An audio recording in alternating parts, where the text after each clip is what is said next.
Hello students of class 9, welcome to our English period. Today let us start with the second part of the lesson, the fall of the Troy.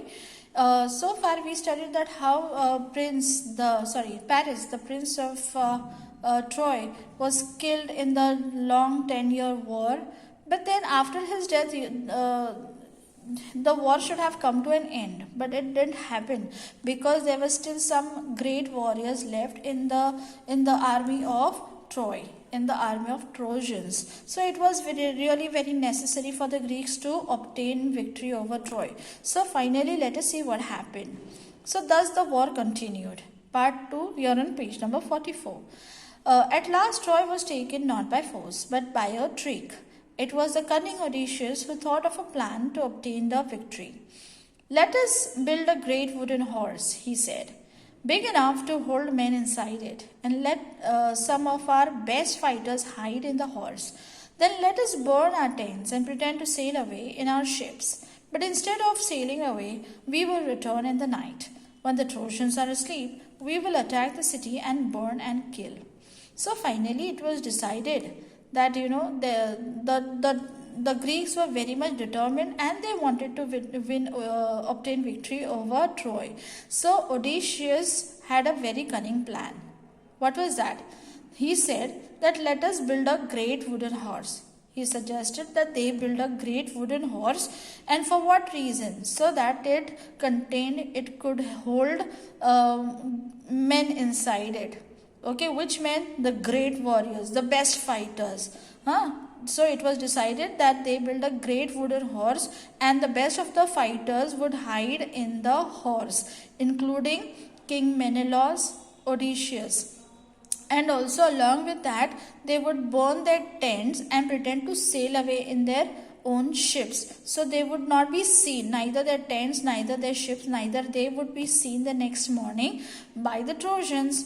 So when the Trojans would be relaxed and they would be asleep at night, then it was decided that the Greeks would attack the city, burn the city, and also kill the people.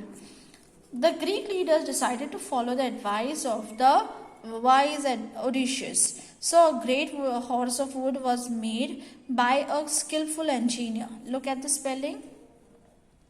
Skillful. And the greatest heroes, Menelaus, Odysseus himself, and others entered it. The last man to go in being the architect himself, who knew the secret of opening and shutting the entrance. That evening, the Greeks burned their tents and sailed away in their ships, but they did not go very far. Only one man was left behind to persuade the Trojans to drag the horse into their city.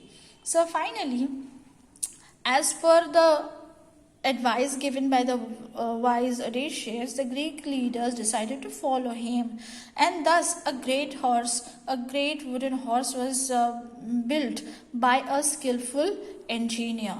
And then great warriors, great fighters like the king Menelaus, Odysseus, and few other great warriors, including the architect of the horse, he was the only one to know the opening and the shutting of the entrance. He was also there along with these people inside the horse.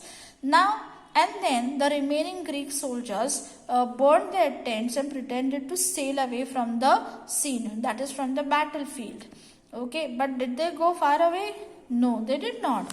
And then out of all them, now there was only one man. They decided to keep only one soldier over there, that is on the shore, along with this horse, so that he persuaded the Trojans to drag the horse into their city. Now let us see what happened the next morning. Next day the Trojans woke up, expecting to go out and fight as they had done for the past 10 years. What delight and surprise they felt at the sight they saw on the seashore outside the walls. It seemed that the long siege was all over at last. The tents had been burned, the shore was deserted, the Greek ships had all gone. So as usual, after all this, the Trojans as usual woke up the next morning and were ready to fight, which they had been doing for the past 10 years. But they were taken aback. They were very surprised to see that there was no trace of any Greek enemy. There were no tents, there were no soldiers, and also there was no, there was nothing over there. It seemed that now they were very happy, thinking that the long siege or the long war of 10 years was finally over. Fine.